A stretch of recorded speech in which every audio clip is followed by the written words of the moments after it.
You guys ready? Yeah.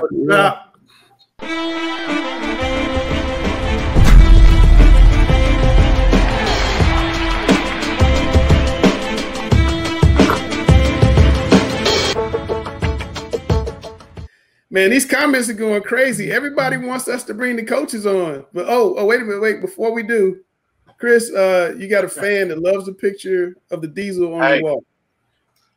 You know, I took my Redskins man cave picture down, but John Riggins is one of my all-time favorite players, and I've got the picture of Joe Theismann handing the ball off to him in the Super Bowl against the Miami Dolphins. I think it was 73 chip was the play, and one of the all-time great plays in NFL history.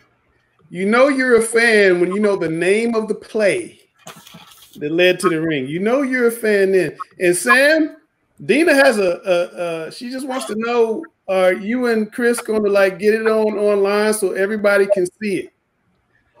Yeah, we would definitely need to do that. He's already back, you know, he's backtracking a little bit. He's already saying, well, let's move to the pool.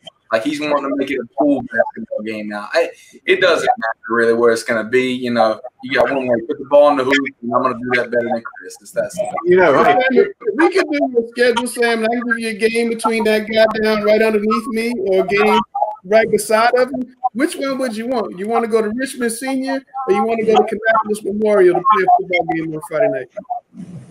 Ooh, that's very be careful.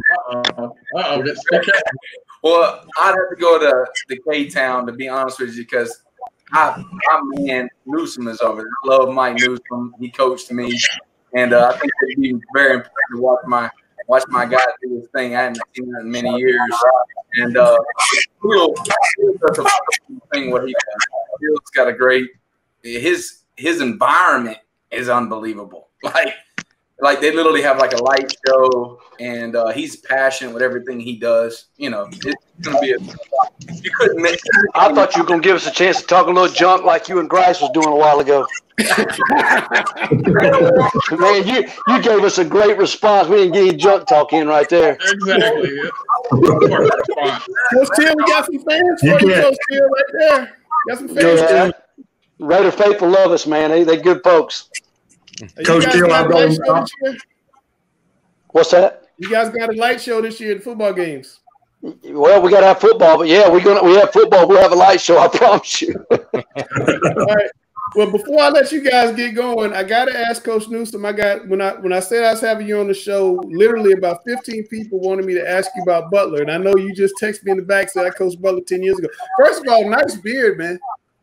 Man, that's all my players. They get a little scruff, get on there, and they say, Coach, grow it out. So I can't grow it on my head. I'll grow it on my face. Yeah, there we go. There we go. I love the beard. I'm going to put you in a one shot there, Coach, and I'm going to ask you about the 2009 team at Butler. You guys are always chasing independence, and I still feel like that was one of the best times of high school football I've ever seen around here. The rivalries you guys had, but then in 2009, you finally got over that hump. What was that like when you became the team, you became the national power, and you knocked off that team that had won so many state championships in a row? Man, it was a great feeling. It was a great feeling for our kids because we worked so hard for it, and I really think that you know, us getting so close to those guys all those years probably really enabled us to be as good as what we were that year and what they were in the years to come. But you know, because when you get close, you just get hungry. And that's what our kids did. They just got hungrier and hungrier and hungrier, and they wanted to go out and win. And really, it was you know, as you win like Independence did, you get a big target on your back, and so you're getting everybody's best game. And our kids just wanted to go out and win for the whole state. I mean, the whole state was pulling for us, and we wanted to go win for the whole state. All right, Coach. Now, as a follow-up to that, and I don't want to get you in trouble, but I was asked this, and I promised I'd ask. Do you think, you know what I'm about to ask you, had you stayed at Butler, how great would that run have been? How many chips would you have had? Well, you know, when Coach Paul Mary was at Mallard Creek and we were having to play those guys here at A.L. Brown with, you know, teams probably not stacked up as well as they were, I told Paul Mary that if I'd have studied at Butler, I don't think they had ever heard about Mallard Creek. So – Wow. Good night. Now, you know that's going to be on the clips this week. You know that's going to be on the clips this week. Yeah. I want to explain that. Because I really feel like, and that's not a knock on Butler and what they've done, because I really feel like that the next year, that year after I left, we'd won it twice in a row. And Coach Hales really lost some good coaches that year. And even if I'd have been an assistant, he just didn't have he missed a few coaches. So I think if we had kept that staff together, we had such a great staff. If they'd have stayed together, I think we could have won it the next year. Of course, they won it the year after that, which is great. And I think you know the way it's been. If you win 4 in a row like that, then I mean the kids are just going to come to your school. I mean, and the more kids you get at your school, the better chance you got to keep winning them. I mean that's been shown across the board for a lot of teams. And I 429 post, Coach. Sir, what is 429 post? Is that Statue of Liberty play? No. 429 post is it's a rough play. It's probably scored more touchdowns in Charlotte than any other one play has scored in a long time. It definitely catches people by surprise when you run that buck sweep 4, 5, 6, 8, 12 times a game, and then you hit them. All you do is you look for the safety. If the safety bites down the buck sweep, then the next play is 429 post. That's the one you got in Richmond County. I think we did hit it in Richmond County. They actually tipped it. They played it well and tipped it, and then Nate Shrest made a great play and caught the ball, and that was a good comeback win that year. That was probably the win. The win at Richmond County, we come back and won that year, was probably the win that propelled us to the state championship. All right, so Teal, I know that you're a very passionate guy. You know, definitely with our little chat we had last year. Yeah. I just want to let you know that, like, I want to know your opinion. A lot of the counties surrounding you are practicing, and you're not. And I know you're big on that find a way. Just give me your thoughts on what's going on around you. Well, actually, Sam, a lot of guys who we thought would be practicing are not. You know, Scotland's not, Moore County's not, Hope's not. I actually got a group text with some of those coaches where we all are asking each other, you know, when you guys going to go? Because we feel like a little competition will be good for all of us to have an opportunity. But, you know, I know Anson's been going a little bit, but for us, it's really, you know, kind of like you're saying, find a way. It's about us. We want to have a way to get our kids out. And I just want to say this. A lot of people, you know, we talk about a lot of this stuff, you know, and there's a lot of different opinions. And even Dale and I have gotten going a little bit on Facebook last weekend, some difference of opinions. And my thing with all this is whatever I'm telling you or whatever I know Coach Newsome, any of these other guys, I don't care, you know, and I think I could speak for you on this. I don't want to, you know, but whatever our opinion is, it's based on what we think is best for these kids. I am of the opinion that getting started and moving towards and looking at data for these young people, that it is, you know, there are some other dangers that I think, you know, and I saw you guys talking about mental health earlier, some other dangers, things I've dealt with kids that are way up there that have to be considered along with the danger of coronavirus. And so with that, if I'm saying, hey, I want to get my kids together in these groups, or if I'm wanting to get my kids together and eventually play a football season, I don't want anybody to ever think that Coach Teal is saying that, or anybody on our staff or anybody in administration will be saying that because we just want to play football. Now, we love football in the county now. There's no doubt. But it's not about that. It's about we really believe that might be what's best for our kids. And, you know, with that, you're talking about the passion. The passion is for those kids. I mean, that's the big deal. The passion is for those kids, and the big thing that we want to see is our kids get that opportunity. So I don't really compare what those other guys are doing from that standpoint, other than are our kids getting the opportunity we want them to have the best chance to enjoy this time and have a great mental attitude and everything else that's going on in their lives, and really have a chance at success. So while that might bother me a little bit because I'm a competitor like we all are, it's more about, man, I really want to see, you talking about being passionate. I'm going to get my freaking tears in my eyes talking about these youngins. I really want to see our kids get every opportunity that they've been waiting so long for. I love it. I love it, too. Look, he got the Rocky 3 in the background, too.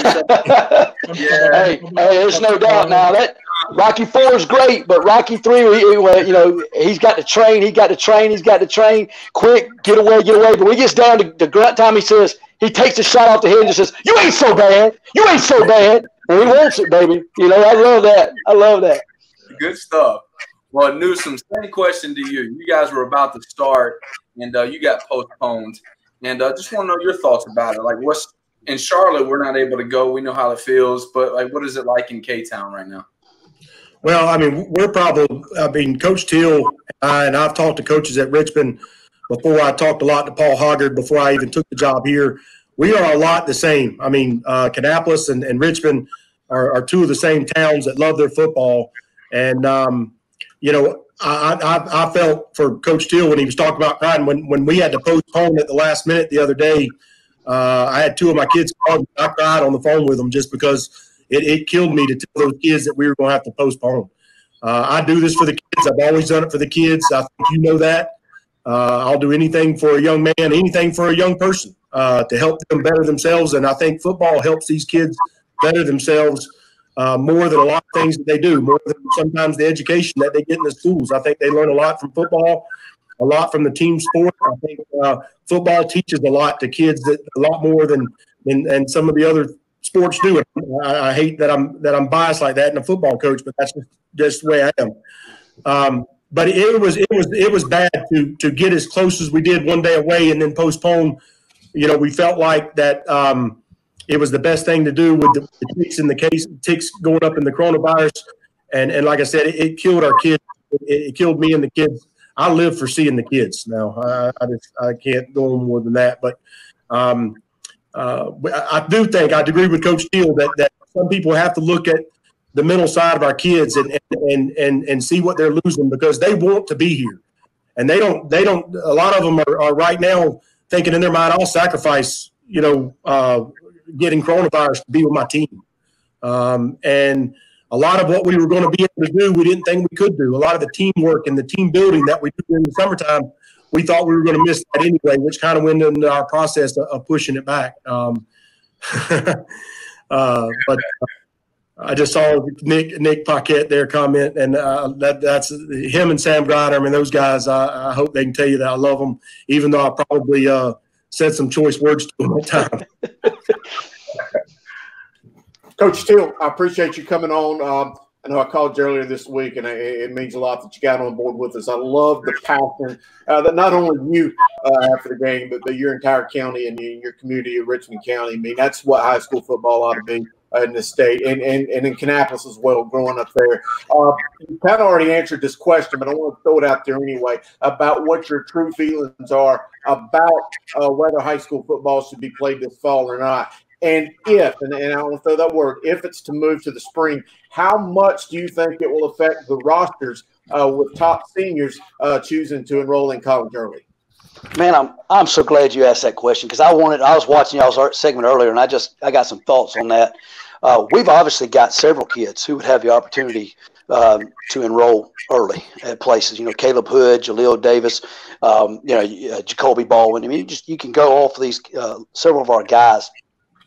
And so the concern from a competitive standpoint, would be there as a coach regardless if you're moving it to the spring. But I'm going to say this, even given my situation, the game of football is not all about the superstars. All right. Those guys are getting another chance to play again. Now, it is a lot about them, and for the spectators, they love it. Now, I'm not diminishing those guys' value to our team. You guys know how much all those guys matter. But what I'm getting at is, we were talking about the mental health and the things about this game that are so important. That's for all of them. And those kids are actually in the minority. We know that about 3.5% even have the chance to go to college at any level. So we're talking about 96, 97% of our guys that the game is and what it can provide to them is what's most important. And so if we're moving it to have a season, by God, let's do it. I mean, for me, that it's just about, let's give these kids an opportunity. And I said this a lot to folks lately. And when you're talking about being in leadership, and Nate, I love Nate, and he was talking about the tough decisions and things that's got to be made, and he's right. But, nobody gives us a pass on 4th and inches and the game's on the line. It's a tough decision. Somebody's got to freaking make it. And I know Q and them will do a great job with it. I'm not saying that because I'm concerned about the leadership, but I'm just saying, if we were concerned with having a season, even if those tough situations are there for those kids, maybe they'll be there, maybe they're not. What is the majority of kids who's going to benefit? And we got to make that decision based on that more so than just what we all want to see from a spectator standpoint. And Mike, question for you. And by the way, I've got to comment on that beard too. Very impressive with yours. I got the baby beard on. But and Mike, what about recruiting and spring ball? Will the juniors and will the seniors be affected with signing day being in December and February, perhaps before any games are played this year with signing day? How's that going to affect the recruiting? Yeah, it's going to affect the recruiting big time, and for those guys like Coach Teal has got and players that you guys have mentioned, Will Shipley, all those guys. I mean, those guys have got they're taken care of. The guys that really needed to be seen were those guys that haven't quite gotten those offers yet. They really are the spring football, and coaches being able to come out and see them in person. Coaches like to see those guys in person. In the spring recruiting period. And not getting to have that. And probably what hurts those kids more than anything is the camps that they didn't get to go through the summer. A lot of kids get offered in camp, they get seen in camp, they get noticed in camp, and not having those really hurts. And then, and I don't even, I've told my kids to quit hoping, take hope out of your vocabulary. We're not hoping to play football, we're going to play football. And so, if the possibility comes that things get moved, it's really going to change recruiting tremendously, but not so much for those guys that's got offers and they've got options right now. I've got a couple guys that are great seniors that right now don't have scholarships, and they're scholarship players. I've coached enough of them to know. I really hate that they miss that opportunity for spring football, or, the version of spring football that we get, and then also the summer that we get. Coaches, I agree with your sentiments 100%. For Coach Newsome, of course, with us trying to play and have football in the fall and also kind of dealing with, potential alternative schooling systems and options, do you think that there's a situation in which we could have remote learning and still have football and, kind of with that less interaction during the day to try to comply and be socially distant, but still have the fall sports that we all know and love? I mean, that's the $1 million question. And like I said, I take hope out of the vocabulary. We're going to play football. With that being said, I think we have to be in school to play football. I think I find it hard to believe that if we're remote learning, that they're going to let us play contact sport. That is hard for me to understand how that's going to happen. And that's that's the science guy coming out of me. I'm a science teacher. I teach science, and so I look at that stuff a lot and see that stuff a lot and try to research it probably more than what a lot of people do. But I want us to have the opportunity to be football. They ask us to vote in our system what we want to do, and I want to be in school playing football. And if that means that I'm at risk, I know a lot of teachers don't feel the same way I do. If that means I'm at risk, I'm at risk. But I'd rather risk myself to give my kids the opportunity to do things they love than not. And so I want to be playing football. And if that means we got to be in school to play football, then let's be in school. Coaches, if we don't have the opportunity to have a season, say what? Quit saying that, Dale. Yeah, absolutely. Let's hope that's not going to happen. But if we can't have it, and Coach Teal made an excellent point about how some of these kids, they have the opportunity to enroll early, and they're going to be playing ball next year, so they're going to have something. There's a lot of kids that will not have an opportunity to have sports if that happens. So one of the things that's been discussed is, should there be a do-over for some seniors that want to come back? Maybe some seniors that can get some more film to get recruited, or just some of those kids that have that fulfillment of being able to play their last game. I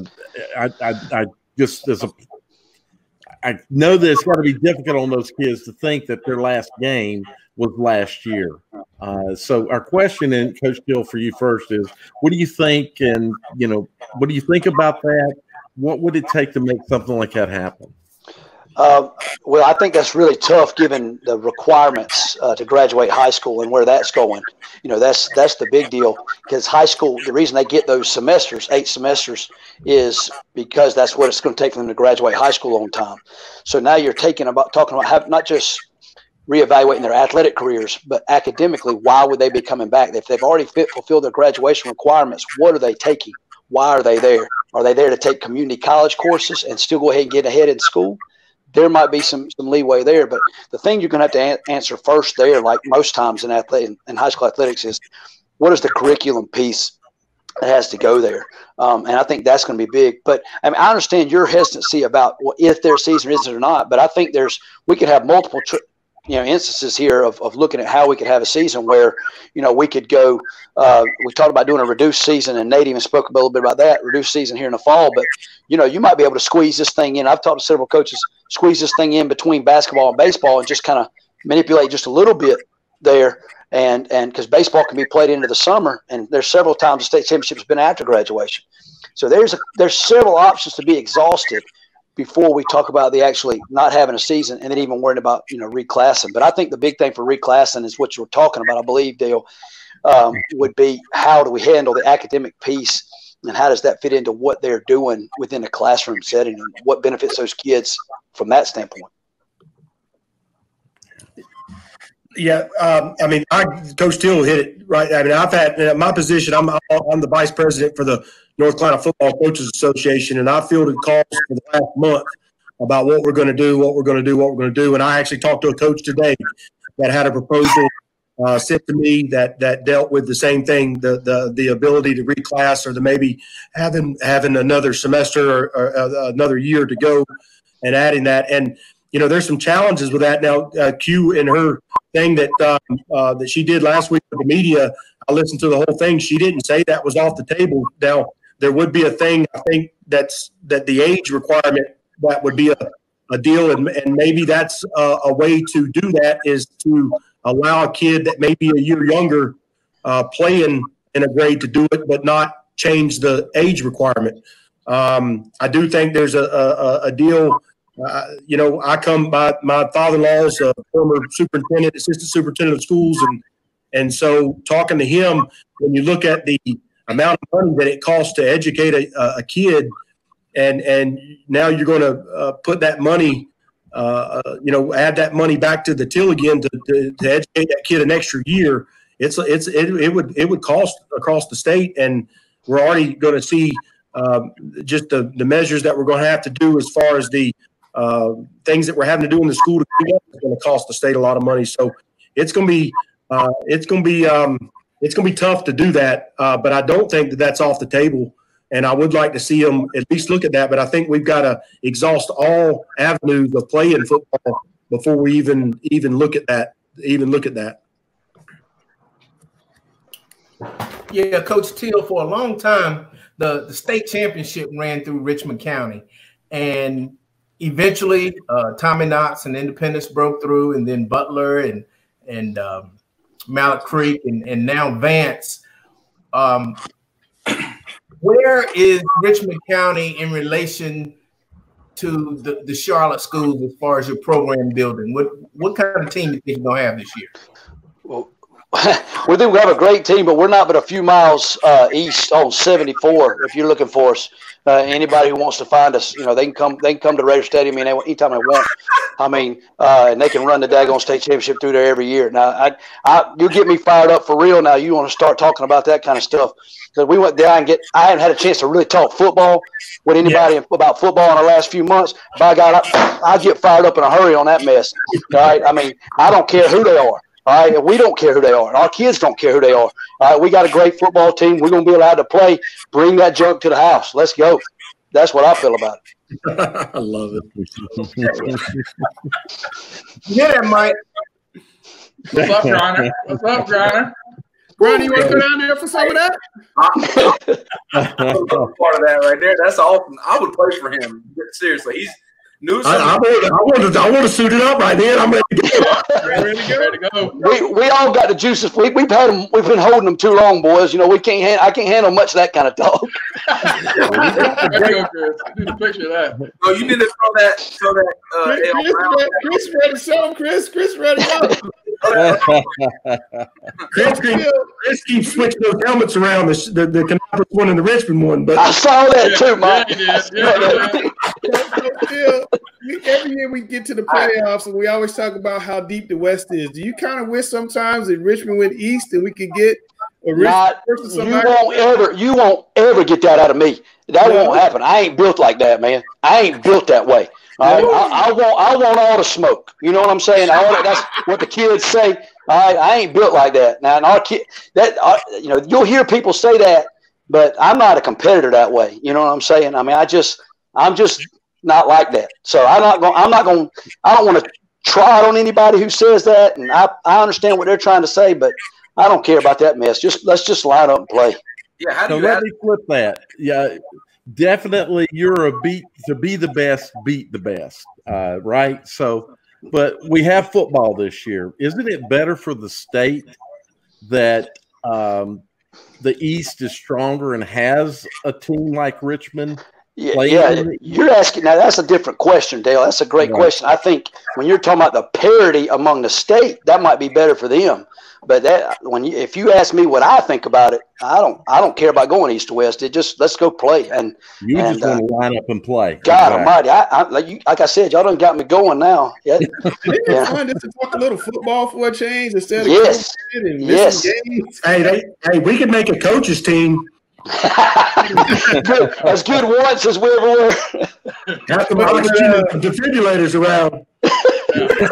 Coach Newsome, you were in the Charlotte League for a lot of years, and you played in the South Piedmont. Is it true what they say about Mecklenburg County that the football in Charlotte's a little different, or do you just think it's a numbers game? Well, I think you got so many high schools in Charlotte that a lot of the talent gets split up. That's the truth, and I do think that the kids migrate to teams that are winning, and I don't hold that against any parent to move their kid around, or whatever the case may be, because I think that a parent that has their kid in the band is going to take them to the best school that has the ability for them to excel in band or drama or whatever it is, and I think the same thing for football. But I do think that the talent is spread out. I think that there's a lot of teams that are even. There are some that are better than others. But this year's going to be something to tell. I think it was awesome to see Vance make the run that they did and win the state championship. And even though a lot of people was talking about Huff and Malla Creek at that conference at the beginning of the year, Vance was the team that did it. And so I think that I think across the board, that's what Nate was talking about. I think football in Charlotte is awesome. I think that's the reason why that there's so much viewership on their shows. I think that's the reason why that the Charlotte Observer, I think, Langston, you guys benefit from the great high school sports that are in this area, because I mean, a lot of you and I talked about it. A lot of newspapers don't have the high school part of the paper like you guys get. And I think that the Charlotte Observer sees that and takes advantage of that with what you guys do. And I think because of the high school sports and the football. Yeah, we're incredibly lucky for the talent that we have. We started doing that riding with recruits, and I didn't have enough weeks to get all the people in the car. Coach Newsome, while you were talking, we kept getting all these like tributes to you. I mean, people just love you in Kannapolis. Like, you can't leave. It's like forever up there or something. I mean, just over and over and over. We talked about you asked me about Butler, and I'm telling you, I'm getting chill bumps just fixing to say what I'm going to say. There's not a better place to play football on Friday night than Kannapolis. Now, I know Richmond County with their lights blinking on and off will see that. That's what it's about right there, Coach. But I mean, until Coach Till say, I'm talking to a young man that I'm trying to hire as a coach now that played at Richmond County, and I mean, he understands what it's about. I mean, it is a different environment. Everybody that comes in there, I saw Coach Grice talk, people that come in there, other coaches from other schools that come in there and play. I mean, it is a great high school environment. Those people love football, and they are passionate about it. Now that's good and bad, because they're going to pat you on the back when you win, in your yard when you lose. Every now and again, somebody will call and say, "Man, we need to run Mike Newsome out of town." I'm like, "Are you crazy?" It is a great place to be, and I relish it. I mean, I love it. I love being here. I love the kids that I coach. I love the community that I coach in. I love going up the hill when we're winning, and I'll tell you, it makes me better than when we don't win. Those people owe me when we don't win, because it makes me work harder to not ever feel that, or them have them feel that way. It's a community thing. We have the K on our helmet. We are A.L. Brown High School, but we wear that. Everybody asks me, well, what's A.L. Brown? Why do you wear the K? Because we are Kannapolis. Absolutely. That's what we got.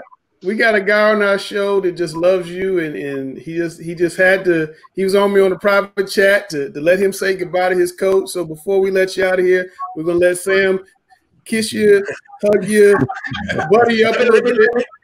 He's last year at West Charlotte, so I think that's what he's getting ready for. But go ahead, Sam. You got it. One shot. Well, first of all, let me thank Teal too, because I'll tell you what, I know that we didn't get to know each other very well last year, but I'm glad everything happened the way it did, because our relationship's growing. I love to talk to you past this show and get your thoughts on some things. You do a great job, and I'd play for you. But Newsome, I tell you what, I played for you. I know I was your best athlete you ever had. What's so funny? How good of an athlete I am. So I just want to tell you I love you. I appreciate everything you've ever done for me. Like, the one person I always try to impress was you. You taught me so much. You made me want to be a football coach, and you gave me my first opportunity to be a football coach. I'll never forget being at Catawba running the 707, giving you guys a bad call, and you still invited me to come work for you. So I really appreciate it. But I wouldn't be here today if it weren't for you. I really appreciate everything. Sam, I really appreciate you, and I'll tell you what, I couldn't be more proud of a young man. I mean, I've coached a lot of good football players, and a lot of guys that have turned out to be great young men. And Sam, I mean, you're one of those top guys, and even though I give you a hard time all the time, I will tell you, Chris, you will not beat Sam Griner in tennis. Exactly. Maybe basketball, not tennis. I don't plan on winning. I'm just going to rough him up. There's not too many varsity football players who also spent time on the tennis team, but Sam was. I was the head tennis coach at South Rowan for several years. Okay. All right. I appreciate it, and man, much respect to all you guys. I mean, I appreciate what you're doing, and to have this thing, this platform here is great for us to get on there and talk, and I appreciate the opportunity. I don't know if this is the end of the show, but no, the show doesn't have a time limit. Sam's making me cry, so I may have to wipe my eyes. Well, look, we gotta have y'all back. I mean, see, Sam, they're already on you. We gotta have you guys back though, because like, I mean, the response from the fans and you guys respond. I want to go back like 30, 40 years so I can play for Coach Teal and get some of that pump up so I can come out.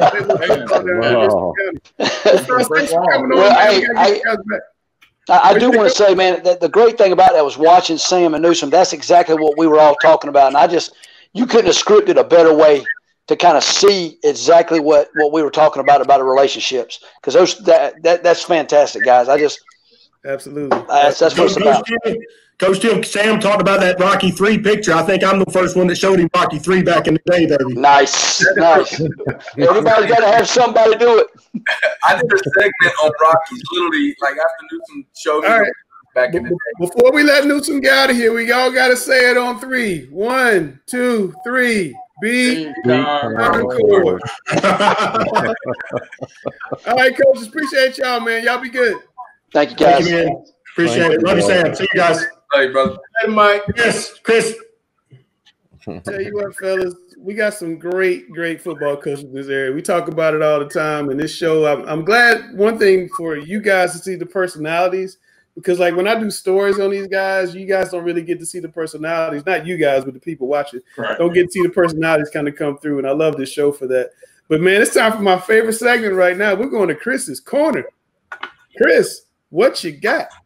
Well, I've got a question, and I really want this to be a question for you guys, not necessarily an idea for me, because it's not something that I just magically cultivated and said I want to throw against the wall and see if it sticks. This is a question that I have had asked to me really multiple times this week by a few athletic directors, some coaches, a few fans. And you know, I think we all know that the education has changed in how we see the education system and how our children in schools have been educated. I think we're going to continue to see more online learning and more virtual learning. You know, I think we all, and I hate to use that word hope because Coach Newsome's probably still in there and he may hear me. But, you know, I think the plan is for us all to go back to in-seat learning so we can get back to playing football on Friday night. But I had a coach and an athletic director threw it out to me and said, what if we never go back to school, right? What if we never go back in the same traditional sense that we've been in school for 100 years in this state? And what if things change? And he started kind of throwing some things out to me. And this isn't just one or two athletic directors. This is several. And I'm going to throw this to you guys for question. But what if the athletic system for North Carolina changed as well? Not just the education, but the athletic, and all of a sudden you started to see a privatization of athletic teams. We've already seen travel teams like the AAU teams and the Allegiant teams go on to more school-based teams in baseball. But what if more than one sport went to a privatized, non-school sanctioned event? I mean, and maybe even football. And a coach said you could even do it in tiers to where, you know, you've got your A teams for your best athletes, but maybe you've got lower tier teams that are privatized to where you've got lesser athletes to get more playing time. He said that there's a way that schools could make money off of it and renting facilities, maybe take some of the legal or the legal aspects away from the schools. Maybe also have more leeway since it's a privatized athletics to get the better matchups each year. I wanted to throw that out to you guys because this is a question I've fielded several times. I think it's a stretch, but we're in different times than we've ever been, so I thought I'd throw it out to you. Man, that sounds like AAU basketball with the travel teams and the non-travel teams, but it also sounds like a Dale Ross question. So, Dale, we're going to put you in the one shot and let you have at it. So, Dale thinks I think there's some tough things there. Practice, you know, kids are in school and then they got to come out of school and they got to get to the practices. So where are those going to be? How are those organized? Assuming we can't come out of this, and I'm not thinking that right now. I could see where we maybe even don't do this for 2 years, but to never be able to go back to it. I mean, honestly, if we can't go back to it because of the virus, it's going to be hard to go back to it for club as well. So is the question more of just to have schools get out of athletics? Personally, I don't like that because I think part of the motivation of a student is the enthusiasm that they have for their school, and that's built through the different programs that the school has, be it a band or be it a state championship football team. So that's not just a stretch, man. That's a huge stretch. I can't wrap my head around it, to be honest with you. I'm like Dale. I'm looking at the academic component. Each school system is different, but you know, it goes along state guidelines as well, where kids have to have so many credits. They have to have certain GPA. They have to have attendance. And if you privatize it, then each private team could have their own different criteria as to who is eligible to play. We know as coaches and former coaches that doing well in school and coming to school is part of the incentives that are used to get kids to do well so that they can play sports. And if you take those incentives away, I think you lose the emphasis on academics with just a private team. I'm not a fan of it. I think the biggest reason is because of equity. When we talk about athletics within school, you have situations where, and even, with Coach Griner, here as well, you have these Title I schools like a Harding, like a Vance, that don't have the resources of some of these other big time programs being able to compete and be on the same level. We talk about privatizing athletics. We talk about, taking it out of the school system. You have a situation in which you have the people with the money and the people with the biggest access to resources now having that distinct advantage. And anytime you're in a situation where you have those with the money that have the biggest advantages, that's not a situation in which it's a fair, aspect of competition. And, and it's an argument to be made that even now it isn't, but you do see situations and great stories where you have kids that maybe don't have those accesses to resources that are doing well, and you have schools that are in that same boat. So I don't think anybody wants this to be an IMG. I saw somebody point out Bosco, some of those other big time programs. We don't want that to be a super conference and leaving the rest of the programs just kind of, on the bottom. Yeah, I don't think it can either. Piggybacking off what Grice just said, it'd be very difficult for, Title I schools. Definitely. It'd be almost impossible. The one thing, if you had other people, like say VTO wanted to get like their own football going, they'd make a ton of money, but the problem would be where would they be able to play at? Because you couldn't use CMS schools or surrounding schools, I don't believe, because if you use their facilities, then they become, liable during this situation. And I think that they want to stay completely away from that, because if they're letting other people play on that and then they can't play, it wouldn't work that way. So, that's a tough thing to go about. It sounds good, but too many moving parts. I really don't think it would work. All right. Well, now it's time for Coach versus Coach, a new segment on the show. We're going to let Coach Griner and Coach Grice go at it. First of all, I want to get your opinion on the 4A poll that Chris put out, but let's take a look at the other polls. We got the 1A poll, a lot of familiar teams up there, East Surrey, Tarboro, which always seems to be good, Robbinsville, Mountain Island Charter making a push down there in Gaston County. That started a nice little program down there. And then the 2A, Shelby, they win the state championship every year. Seems like about 6 out of 7 years or something like that. So they're going to be good again. Chris says Burns is going to be good. Those are two Cleveland County teams in the same county. They're going to be the two best in the state. That's pretty doggone impressive. And regional always pretty good. Yep. 3A, Weddington, Kings Mountain, Charlotte Catholic, Havelock. That's 3 Western teams, 1 Eastern team. So I guess maybe Kings Mountain might go small, maybe. Or Weddington might go big and Kings Mountain Catholic go small. So maybe we get 2 of those 3 teams in the state championship. But guys, the one we're going to start out with is I want to have you guys talk about the 4A poll. There's Vance, there's Richmond, there's East Forsyth, there's Myers Park, there's Huff, there's your top 5. Malik Creek is number 6. I was tweeting out earlier today about Malik Creek and how I'm kind of scratching my head. I'm like wondering, are we doing the right thing? But what do you guys think about the 4A poll? I'll let Griner go first. I'm a gentleman. First, Griner. Like you said, to beat the champ, you got to beat them. And I think Vance needs to be at the top. They've earned that right. I think Richmond County, personally, will be the team to beat this year in the big 4A. Smaller 4A, East Forsyth won it back-to-back years. I actually went against them a few years ago when we made that run at Harding, and I'd like to do that again. I honestly think, though, the big 4A, I think that Myers Park and Huffs, I think they're ahead of East Forsyth in the overall poll, if you want to be honest, because there's a different level of talent at those schools, because you're talking about maybe 1,000 to 1,500 more kids in each of those schools compared to an East Forsyth. So, that would be the only thing that I would change probably.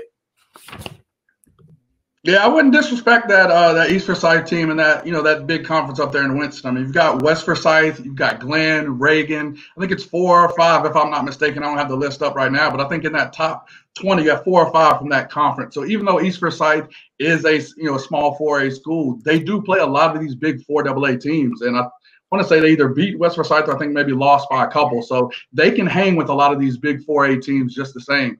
What I do think is that, a couple surprises to me, Butler being at 9, especially after losing a Worthy, D1 running back, losing probably, I think, the best corner tandem that they had the Quaylen Morrison kid and I think the Bowman kid on the other side. I mean, they were very tough. We scrimmaged them, and they were tough to handle. Another admission and Grounder, I'm a little disappointed in you. Your man Jupiter, where's Hickory Ridge this year? I really thought that they should be on that list right there. You should be ashamed of yourself for not bringing up your boy. Can we work down a little bit? We got to work down the list. Like, I'm trying to just talk about the top, then we're going to work down. We got to throw it back on. Throw the little picture back on. No, so I think, Hickory Ridge definitely should be up there because Jupiter has really got his teeth synced into it, and they're going to do phenomenal. Like they could be in the top 10 actually. They're not even in the they're not in the Sweet, Shaw Observer Sweet 16 pre. Here we go. Here we go. But no, you're right. Jupiter Wilson done a phenomenal job, and they're going to be a really good football team. We as West Charlotte will creep into there when it matters down the road. I just got to be able to see my kids. I ain't even been able to see them yet. They know what you look like, Sam? What? Your kids, they know what you look like? I hope so. Yeah, I mean, I hope. That's the only thing I'm praying for. Well, I do a couple of Zoom meetings with them, but if they don't know me personally, it's hard for them to just get on Zoom. Like, they don't really know me. They don't have a relationship yet with me. So it's kind of tough right now. All right. Now let's get to the real juicy parts of the coach versus coach. We got the first question. I definitely won the first one. Hold on. Wrong question. Would you rather coach a dominant defense or a dominant offense? Sam, I'm going to let you go first. All right. So this is an easy question. I would rather have both, to be honest with you. I want to have a dominant offense and a dominant defense because that's how you win championships. But if you have to have one or the other, all great teams, they say, good teams, bad teams, the teams that win the championships are defensive teams. If you just look at the 4A, even the 3A, all those teams that won the state championship have had really, really good defenses. You go to college, name a team that doesn't have a good defense that's won the national championship. Do you see what I'm saying? So, like, there's been a lot of great offensive teams. Like, we can talk about Oklahoma in college. They've been phenomenal. They always get to the dance, but they can't win it right now. Now, that might change, but they've always lacked a little bit on the defensive side. Offense, sells tickets. It does a lot of things. It just doesn't win championships like defense does. Now, I like to have both, like I said, but the whole key is defense wins championships. Pretty easy. That's okay. Coach Grander's been out of the game for a while, so he's still using some of those old adages that defense wins championships. Defense doesn't win championships anymore. Enough defense wins championships. LSU made their run this year by having an unstoppable offense. The defense was good enough, but the offense was what was unstoppable. Having an unstoppable offense ensures that defenses have to go out of their norm and do something different. It affects the other offense, who is now pressing to do things differently than how they normally would. So a dominant offense in this day and age in football is what you want to have. There are no dominant defenses anymore. All right, now Terrence Lee Cunningham said run the ball and play good defense, but LSU, when they run that out formation, they weren't winning national championships anymore. That's my point. Jamar King, they won all over the yard. Listen, let me explain something to you. You live in them Independence days, Langston. Like you forget Tommy Knotts ran 2 tight ends, ran the counter. Like, he was really good at running the football. He ran the counter twice. No, to make it honest, and he always did you 2 years ago, or was it 2 years ago, or like this past year, Hyatt had he threw for 300 yards. Tommy Knotts is throwing the football. All right, let's talk facts. Chris in the back room talking junk to y'all. Chris is in the back room talking junk. Hey, Tommy Knotts threw for like 300 yards. We won this year. It's literally like a dumb question, kind of. Like I said, you want to be good at both, but tell me a team that in the 3A or the 4A in the last 5 years. In the last 5 years, Grace, since I've been out of the thing for so long, that have actually won that doesn't run the football or doesn't have a good defense. Like, think about it. I mean, you look at Weddington and Catholic put out Mountain game like 35, 40 points. Weddington's out here scoring 35 in the state championship game. They're offensive. And they had the best running back and one of the best defenses in the state. Dominant offense. But it was a dominant offense. They average 50 points a game. All right, so the reason why Will Shipley started on offense, not defense. It needs to be all state in both. Good defenses help you score more points. Like, okay, all right, here, 2016 at Harding, we had to beat Providence, I think, 55-52. Do you think that type of team can win a championship? Answer, Grice. Yes. Yes. When you have a great running back, it doesn't matter. Enough defense wins championships now. Every level. You look at the Chiefs, enough defense wins championships. All right. God, that's a joke. Gary says, did you see the Vance defense last year? That's what I'm I saying. saw the Vance defense. Great. Hey, they were great. Would you have an all-time great? Gary Mellon says Independence never had to throw the ball. Did he watch Independence play? That's all they did was throw the ball. They didn't have to. Quarterbacks that came out of there. But they did have, Dale's point, they did have great defense. Everybody's saying this is over 45. Like, Bryce, I think you might lose this argument because everybody's going defense. Why do you keep using my head coach? Everybody's going defense. Everybody. Everybody. Look at that. Check the last championships in the 10 years. Thank you. All right. Why do people see? You can still run the ball and have a dominant offense. I'm an offensive guy. I'm an offensive coach. I like offense. I'm a basketball coach, but I like offense. I get accused all the time. People are bringing up running the football as if it's not a dominant offense. Having a great running attack can be a dominant offense too. That's what I was biased against. That's okay, Grant. I know what you did. You're stuffing it out. I'm going to give round one to Sam. Here's round two. Should the high school overtime rules be changed? And Grice, you get to go first. All right. Yep. So I think they should be changed. When you looked in the beginning, starting at the 10-yard line, I think it's very antiquated. A lot of the teams we face have high school kickers now that are much more proficient than probably were years ago. We look at, Mooresville had a guy that could kick from 50, 55 yards this year. Vance in the Mallard Creek playoff game this year had a kicker that was good from 40. So I think adding in that additional, difficulty of having to start from the 25, just like they do in college, would allow some of these games to end sooner. We don't want a game that goes 7 overtimes like Kings Mountain and Charlotte Catholic, like in those situations. Starting at the 25 will create situations in which we can get those overtime games done sooner and not have to worry about controversial calls like we had in that game to end up dictating who will probably an eventual state champion was. Yeah, this is pretty easy. I think it needs to be changed to the 25, just like Grice said. The reason why he's saying is not because of those reasons, though. It's because at the 10-yard line, the spacing is not correct for his passing game.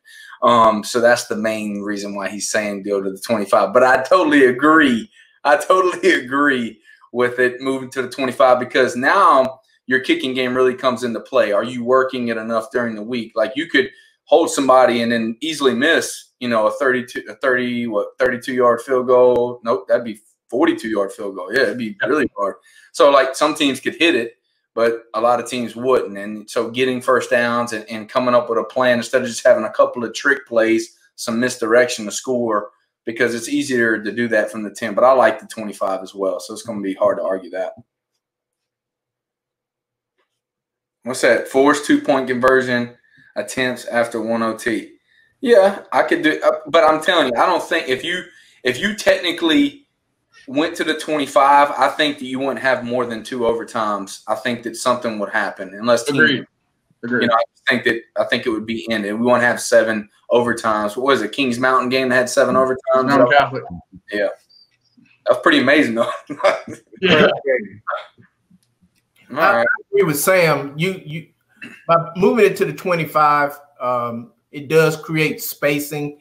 Now you can run your whole offense as opposed to limiting your offense. So I like it at the 25 and going for 2 as well, because then it makes you play short yardage offense and short yardage defense, which is a part of the game as well. Guys, they've been talking a lot about the Redskins name change, and that's going to filter down to some other high schools. Had a situation in Union County where they're changing the mascot name.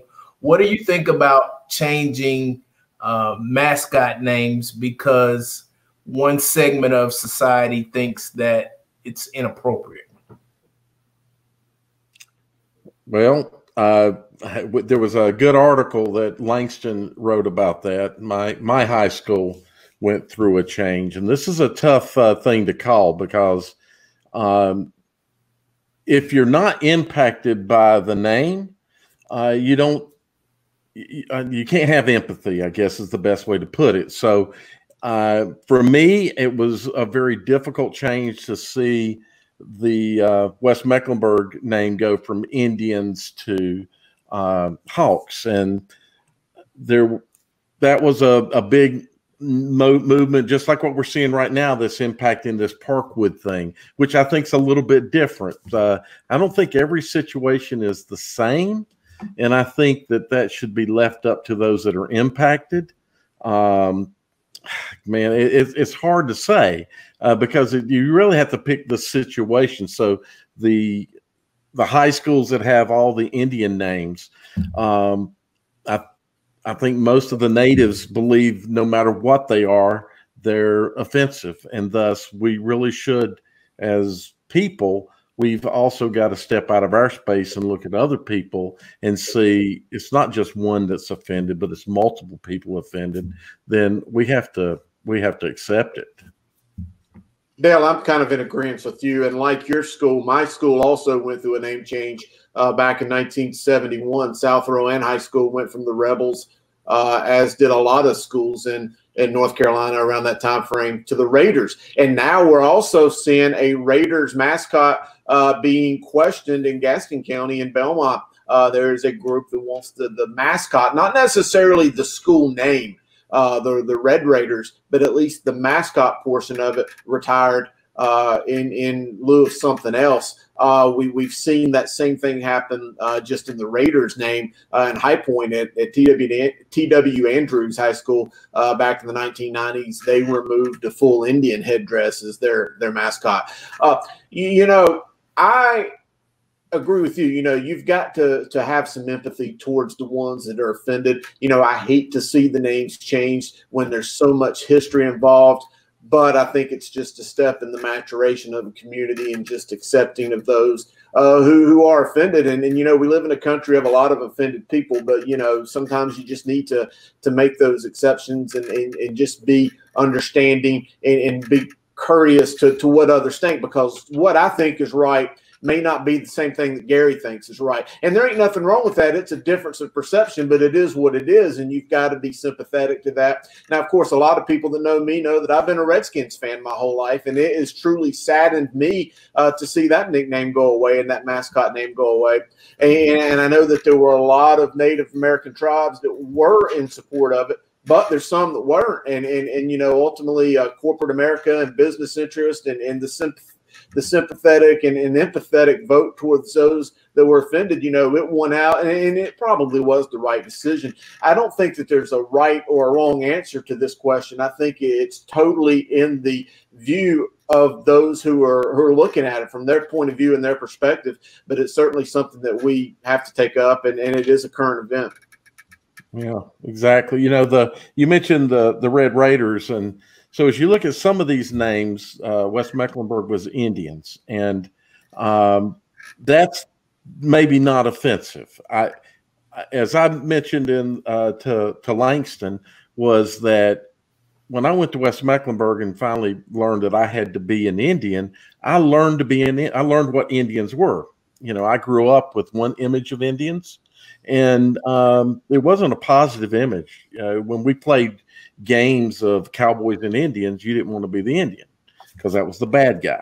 So, but Indian doesn't sound like it's bad, whereas Red Raiders is both an aggressive and red. So it's to the natives. Some of them believe that that is a poor depiction of who they are and gives people a poor idea. Now, personally, in my head, and again, it's that whole thing of how much empathy can you have when you're not affected, when it really isn't affecting you, other than something that you grew up with is now changing. So I just wanted to throw in that about the Red Raiders. Some of the names can be looked at as being offensive, just because of the Redskins could be considered to be offensive. Those of us who grew up with it, we don't see it as such. But Gary, I don't know if you were going to ask about the current high school change, which one of the other moves is Rebels, and you mentioned Rebels, and of course Parkwood. That's what spurred Langston's article, was the Parkwood thing, and I don't know if we're going to get it keyed up here if Langston's paying attention. So I saw a post shared around by one of my friends, and and there's two individuals in that are former Parkwood people, and they want to keep the rebel name, and they're buying land to erect a 60-foot flagpole and put the Confederate flag up on it. Now, I put a post up on Facebook about my feelings about the Confederate flag, and I believe I can give you strong argument about heritage. I know my lineage all the way back to the 17th century, and I've lost family members in the Civil War. They fought on the side of the Confederacy, and I grew up with the Confederate flag. Being in the South, us older people, I watched the blue-gray game and never thought anything more of it as being a North-South game. The Confederate flag to me, as I grew up, meant the South. It didn't. I didn't have images of slavery, etc. But you won't find a rebel flag around me. I will never fly one because I know that it offends people, and so there's no sense in offending someone. The person who's running this campaign of trying to run money to get the flagpole up, he had a nice little post that explained me, racist.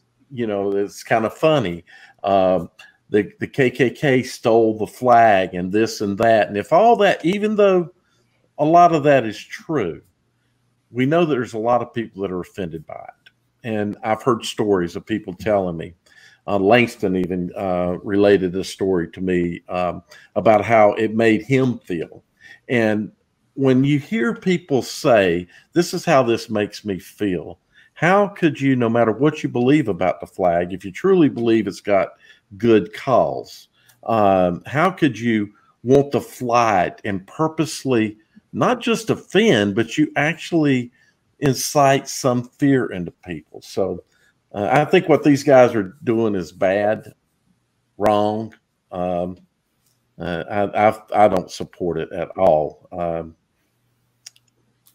gonna let you speak, Chris or Gary.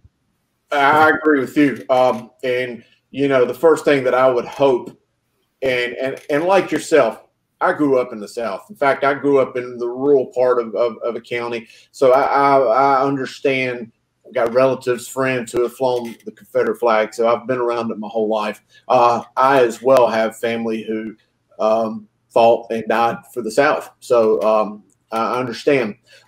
In regards to these gentlemen who want to fly this outside of school, I just think that it's not done in good taste, and it certainly, maybe it does not violate a Union County statute or some rule, but it violates the spirit of whatever rules may be out there. And one could only hope that, you could get some the aerial rights or whatever in the county commission to try to write something in to prevent this, because there's nothing good is going to come from this. I understand them wanting to preserve whatever heritage they feel is important to them, and I'm not trying to belittle what's important to them, because we've got to be sympathetic to both sides.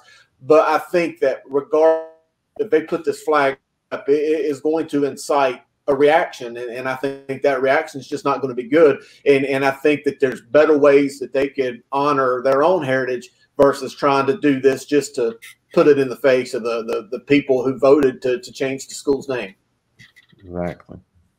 Guys, we had two coaches on earlier tonight, one from Richmond County, one from A.L. Brown, Kannapolis. And it was almost a competition to see what school had the greatest amount of pride. And here in the Charlotte area, we have 18 high schools. And, in Richmond County, they're the only school in the county. And in Kannapolis, A.O. Brown is the only high school in the county. Do you think that affects the school pride in a place like Charlotte, where you don't have multiple generations of family members that went to the high school? Well, first of all, Kannapolis is not the only school in the county. They are their own school district, right? But they're not the only school in the county. They're kind of like a smaller version of Charlotte. but I do believe that the one county schools have a lot more going for them in that, when we talked about heritage just a moment ago, they have heritage that gets handed down, and in school systems. And Gary, am I going in the right place for you for your question? Yeah. Okay, because I think the schools like in Kannapolis has their own little unique thing. Because one, they were highly successful. Well, I shouldn't say forever, but they got to be very highly successful. 78, 79, right? Built that new weight room, and so they put a lot of emphasis into the school, or I should say into the school. They put a lot of emphasis into football. And that was actually probably the first real program to put a more of an emphasis than we can get you a job at the mill, come play for A.L. Brown and we'll get you a job at the mill, or come play at Concord and we get you a job at this mill, which is the way a lot of stuff happened. Kannapolis actually put a lot of effort into building a football program. And I think that's why they're a little bit unique, and some may think they're kind of their own little thing in that county, but you got all this other stuff there in Cabarrus County that's building up. And Richmond, the Richmonds, the Scotlands, places where you can go and there's a one school, one county. It allows that community to be a community, and they're always a community. Whereas here in Charlotte, a school community gets split up every so often when they redistrict. Now I lived here all my life, but now my kids are going to some other school and they can't go to the school that I went to. I don't know if I really answered your question, Gary. And Dale, just to add to what you said, and I totally agree 100% and then some, is the fracturing of fan bases. And I think that's had so much to do with the dilution of pride in high schools, because, you mentioned a great example of Kannapolis, but let's look at the flip side in Cabarrus County at Concord. 15 years ago, you think you want to go to the A.L. Brown versus Concord game, the Battle of the Bell, and you want to have a seat, whether on the grass bank or in the bleachers, you better get there about 4:30, 5 o'clock for a game, because that's just how tough a game it was going to be to get in there. Now you go to that same game and you could probably show up at 6:45, 7 o'clock and still get a seat. And it's not because those two schools are any worse or because high school is any less important, but when you start fracturing communities and building all these different schools, and all of a sudden it disperses the fan base to where you don't have that same amount of enthusiasm and interest for one school. Now it's spread out amongst 7 or 8 or 10 schools. Like in Charlotte, I remember the original the high schools, and they had incredible following. I remember games at North Meck. We would scrimmage them every year. Just for scrimmages, there would be hundreds and hundreds and hundreds of people there. And now you go for a scrimmage and there's very little, or for a game there's very little. And it's not that people don't love football or they don't want to support the schools. It's just so many schools out there, and you've got such a transient community of people that have moved here because of the banking industries or what other industrial industries from other areas, to where football just wasn't as important. And now it's not the same. And I think that's where we see the pride leaving. I think there's always going to be those generations of persons that grew up a fan of the West Side at West Charlotte or Independence or wherever. But, I just think that those numbers are shrinking by the day, because people move, and the districts are so spread out and different now compared to how they were in the 1980s or 90s. Yeah, I can remember when I was in high school, West Charlotte and North, that was a big rivalry here on the north side of town. And then North became so overcrowded, they split it and created Vance. In 2 years, North was overcrowded again. They split it and created Hopewell. It overcrowded again. They split it, created Mallet Creek. It became overcrowded again. They split it and created Huff. And so you got 4 schools that come out of North Mecklenburg, and of course you're going to lose a lot. And North Mecklenburg has done great, at least in basketball, to transition, even though they lost a lot of students, and I'm sure they lost a lot of their fan base as well. Yeah.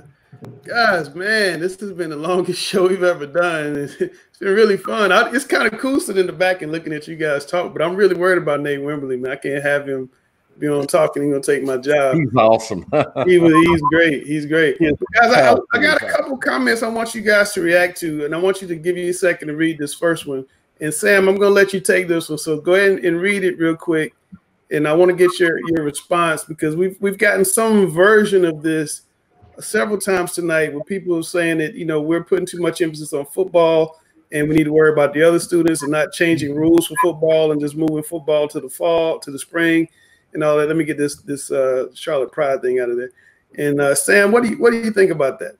Well, you know, to their point, they make a great one, because, you know, everything a child does growing up, it could be, you know, piano, it could be any type of thing, band, other aspects of it, they matter. Okay, but you can still do those types of things too. So the reason why we put a lot of emphasis on football is because still football brings in the revenue for all the other sports mostly. You know, it could be some other sports that hold their own and things like that, but football pays for all these other things a lot of times. Now it doesn't necessarily for the clubs. Clubs needs to be a big part of high school, every relationships. The main thing is we got to get back to school. The whole key is getting back to school. We can't do sports. We can't do clubs unless you're doing something outside of school. So they make a good point, but, you know, there's a lot more we got to worry about just getting into school. Okay. And Grice, I want to throw one at you too. Is a competing comment.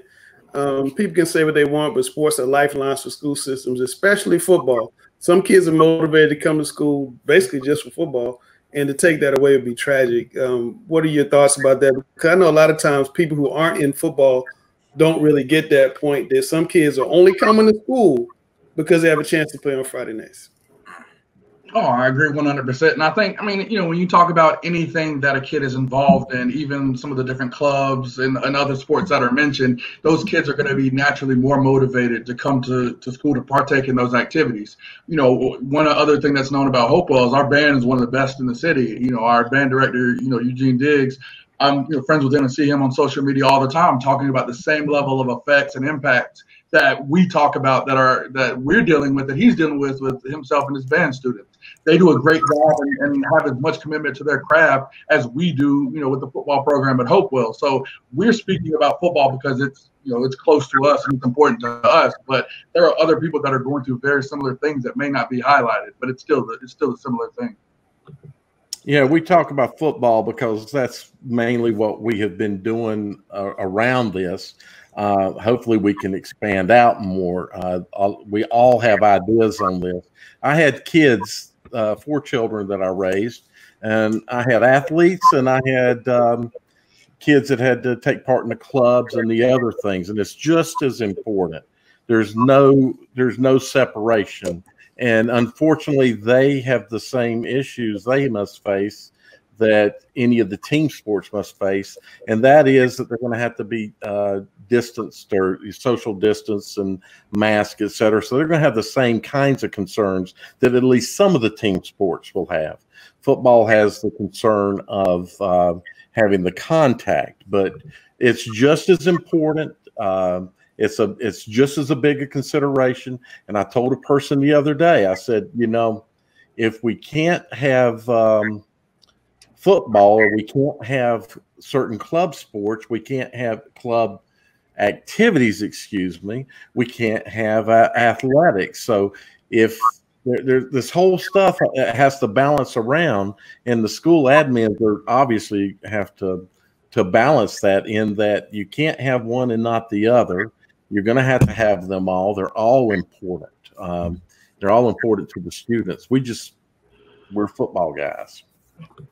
Yeah, we are football guys, Dale, and I totally agree and concur with what you said, and not just the football. And you know what Russ posted earlier, I totally agree with you, sir, because, you know, the arts programs, the course and the band is so important to so many communities and clubs. You know, I was in a lot of clubs in school. I was an officer with the FBLA, Business Leaders of America, and VICA, the vocational and industrial clubs of America. So, you know, those were important parts that helped me progress in life, whether it was just in learning a trade or just interaction with people. Spanish club, you know, I remember all of them, and it's such great memories for me, even though it was a quarter century or so ago.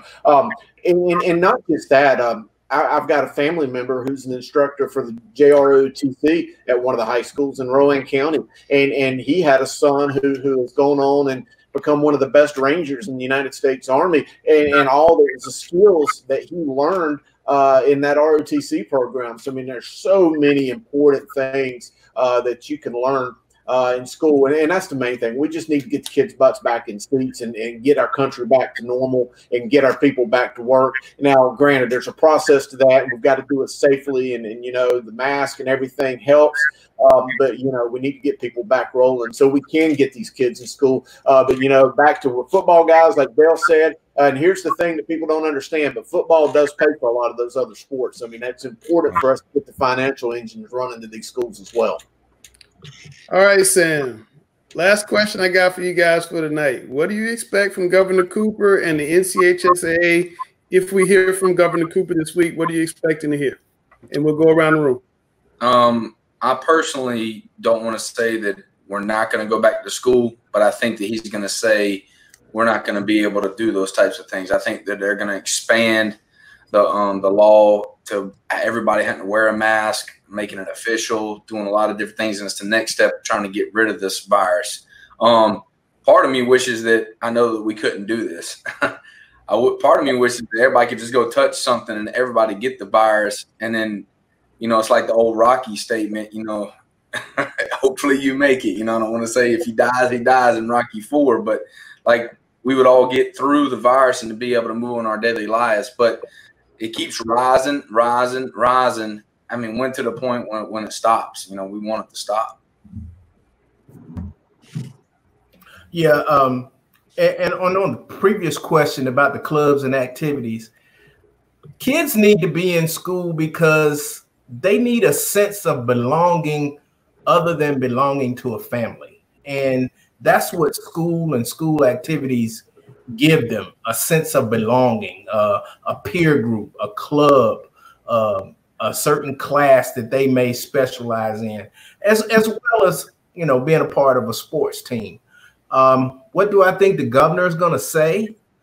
I think they moved the school calendar up because of the Republican convention, and now that it's not going to be in North Carolina, I think he may delay the opening of schools, and I think they're probably going to go to some type of partial attendance, especially for younger kids, and then they'll also have a combination of virtual learning, and I think, you know, everything will be moved back to September. That's my guess. Yeah. I agree with Gary, to be honest with you. I think that we definitely could do that. Sorry. That's right. No, I think that, you know, Governor Cooper is going to introduce some sort of staggered reopening for the school system. You know, I think it may be a situation I've seen. I think in South Carolina they're discussing maybe kind of the A, B, C days kind of situation where you do have kids in school, but their involvement in school is minimized by a great deal. You know, there is a slight chance, of course, that it's made or mandated that it's all remote learning. I think that would be probably the worst case situation. And honestly, given our cases, that we can't completely take that out of the picture. I think if we do have some sort of staggered, you know, in-person learning kind of situation, that does pave the way for the NCHSAA to have enough information to be able to make their decision. If they do determine that, you know, kids are in school, then I think we could have some sort of staggered fall adjusted schedule. If we do have remote learning, I think Dale's been on this, you know, kind of championing this the entire time. I don't see fall sports happening with remote learning, at least, you know, what you was kind of talking. I don't think that that's going to be that possibility, even though I do think she did leave the door open for that. I think that's very slim to none, though. Yeah, don't say champion as in that's what I want. It's more like I don't believe if that they will, and Q said that, if we're not in school, how can we be having athletic events? How can we be bringing kids together?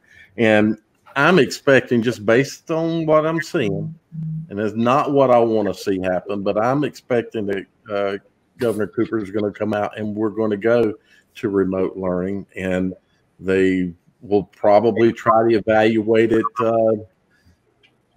I don't know if it's going to be a week by week or month by month, but I don't expect us to put kids in school initially, and the NCHSAA is going to follow right along with that and say there will be no sports until, and that's not good for the kids, and thinking that, well, when are we going to get to do it? Are we going to get to do it? Are we going to get to do it? Is it better to tell them we might try, or is it better just to tell them it's not going to happen? But I just don't see, with the way numbers are going right now, that, and you look at what the state is doing on delaying, trying to get an answer, and things aren't getting better. They're just getting worse. Yeah, I agree, Dallin. You know, I don't know what Governor Cooper is going to say. I have a feeling it's going to be along the lines of what you said. And you know, if it's not safe enough to go to school in a traditional sense, that we will not see athletics. And again, I don't understand what he will say, because, you know, I'm not in his office every day, and I don't have access to the same experts and people surrounding him. So it's hard for me to gauge. Now, I know that if it's Governor Hughes speaking, I would do my best to open up more businesses and to try to get us back to normal. But again, I think you got to do that safely. But obviously, I'm not the governor and probably never will be. I do plan on being the mayor of Kannapolis one day, but that's a couple years off. But I think that we're going to see school pushed back. Gary, you made an interesting point about the convention and how it may get shifted a little bit more to the right because the convention isn't here. I wouldn't be surprised about that at all. But the only thing that I can agree with, and Q has stated this so eloquently several times, is that as much as I want to see high school football being played and other athletics, if it's not safe enough for my kids to be in the school every day, I mean, how can it be safe for other people's kids to be on the field? So that's kind of, you know, the responsible answer. All right, guys. I get Dale. I'm gonna throw this to you. I get this a lot from people, because you guys know I've been on talking about masks on Twitter for a long time and trying to get people to do masks. People always send me these types of notes. I mean, I get one of these every day, and I can just say I know how bad it is. Like when one kid dies of heat exhaustion in North Carolina. It's in every single paper. It's on every radio station. It's on every TV station. And when you tell me just 300 and some people died, I'm thinking, well, okay, if you go through a week and 3 high school students or elementary school students in North Carolina die, that's going to be okay. I mean, I just can't get with this, but that's me personally. I don't want to get on a soapbox. Dale, you go. So that number's not right, by the way. The death numbers are going back up. They're about twice that. When I looked earlier today, it was the deaths for today were way above that. States like Florida, I saw Florida mentioned there. They have 47 hospitals that ICU rooms are at capacity. That's the part of this virus that people aren't getting. So the states that are your hotspots, your Arizona, your Texas, your Florida, those states are seeing dramatic rises in hospitalizations. So people having to go to the hospital. So we can look at number of positives, we can look at number of this, the number of that, and all that's important. And are they valid or not? But when a person goes in the hospital, they go in the hospital. And then when a person goes in ICU, well, they're in ICU. So those numbers are real. And as those ICU beds fill up, that means that if you get in a car wreck and you need to go into ICU, what are they going to do? If they don't have a bed, what are they going to do? Either you're not going in a bed, or they're going to take somebody out of a bed and put you in it. So that means they're going to take that person. They're going to make a decision that that person's going to die so that you can live, or you're going to die because that person has a better opportunity of living. We could save you, but we don't have a bed, so we're gonna have to clear a bed. And that's the situation that we're facing. That's the part that people don't want to see. Those death numbers went down because the virus count positives went down. So, of course, those death numbers went down. Now those numbers are rising back up. And hopefully the death will not follow it at the same rate, but it's still going to follow it at some point. And if we're loading down hospitals, we're going to have people that need help that can't get it because the beds are full. And that's what we need to be concerned about. So that 300 death number and blah, blah, blah, you need to go look at hospitalizations. That's what you need to look at and see how the hospitals, we've got a concern here in Mecklenburg County, and I believe we have a concern in some other hospitals around the state. There are two other things that the governor is going to have to consider that they don't talk about a lot. One is, and you know, we don't say it a lot, but schools also serve as daycare. And if the kids are kept at home, that means a lot of times that means a parent has to stay at home and they can't go to work, or it strains their budget because now they got to find daycare for the kids. So that's one thing that the governor is going to have to consider. And then the second thing is, how many teachers are willing to come back? Well, what about that teacher that comes back and contracts the disease, and they teach 150 kids a day? Now, do you have to quarantine all 150 kids? And what about the contact tracing for those 150 kids and what effect that has? So those are things that have to be considered. I think one of the big things that they're missing about this rush to go back to school is, what about the adults who are running the school? What happens if one of them gets COVID-19? So, Gary, when my daughter got it, there's a whole protocol of quarantine. And thus, if you think about, translate that to a school. So if a student gets tested positive, then do you quarantine? You're going to quarantine the class. Do you quarantine the school? It probably depends on how big the school is and what the activity is. But, you know, when you start getting cases popping up in a school, 1 or 2 cases, you might see, and we don't know what those protocols are going to be, but they do quarantine you. So if you've been in contact with somebody that has the virus, you get quarantined, or you're asked to quarantine.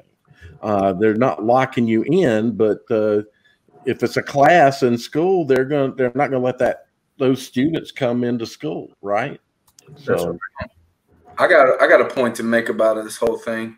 It made me think about our overall health. Okay, this virus it looks like it's not going away anytime soon. So, you know, it's very important that our gut health is really good. I think, you know, Dale could probably highlight a little bit more on it than I do. He's smarter than I am, definitely, when it comes to these medical aspects. Just if you work on your health, like say you get out of your house and you go jog a little bit, you watch what you eat, you're eating more organic foods, your gut health is getting better. You can defend off all these different viruses, diseases, the whole deal, if you have that. I think that our whole world needs to get better at what we're eating and what we're doing to get better in our livelihood. Instead of just looking at, if I have a hard time breathing or my blood pressure is extremely high, and then I catch the virus and I die from the virus, did the virus really kill me, or my pre-existing conditions is what really killed me? Because if I paid attention to what I can do to make my livelihood better, then I could defend off this virus. So I think it's something we really need to look at going forward. Man, I thought I died there for a minute. I came back. My camera froze. Man, guys, this has been a fascinating discussion tonight. Wow. I mean, we touched on so many topics and such great guests. I wasn't planning to go 2 hours and 10 minutes, that's for sure. But it certainly was fun. I'm glad a lot of you guys sticking with us, watching. So I really want to thank you for doing that. Before I let Sam take us home, as he always does, on Wednesday, we may have a really special Talking Preps on Wednesday. I don't want to give it away. Check the Twitter, check the Facebook, all that stuff. If I get it done, we'll put out the information, but we'll get all the guys back. We got a lot of topics we didn't even touch on tonight. But Sam, it's late. What you got on your mind before we got here? Well, strictly, I want to talk about relationships, and I just enjoy, like I say, every time talking with you guys. Even though it was 2 hours today, it feels like it was only 20 minutes, and I had, a lot of fun throughout the whole time. But bringing on Newsome today, it just hit home for me that, I'll make sure you call people and tell you love them. We don't do that enough, and I think that we need to tell people, tell your friends, your family that you love them, because you never know. And being football coaches, you would think that saying I love you could affect you in a weird way, but it doesn't. Like me and Newsome, we have a great relationship, and it was just great to have him on the show. So I would love to get back to school so we can build those relationships again, because they're more important than we can imagine. And then it goes even further with sports, because you're out there together all the time. So, thank you for everything you do, and I love this show. And more importantly, let's get back to building these relationships again. Absolutely, absolutely. Well, man, we set the record for the night. We appreciate you guys coming on, man. It was a lot of fun. We'll see you guys on Wednesday night, hopefully, definitely next week on Talking Preps.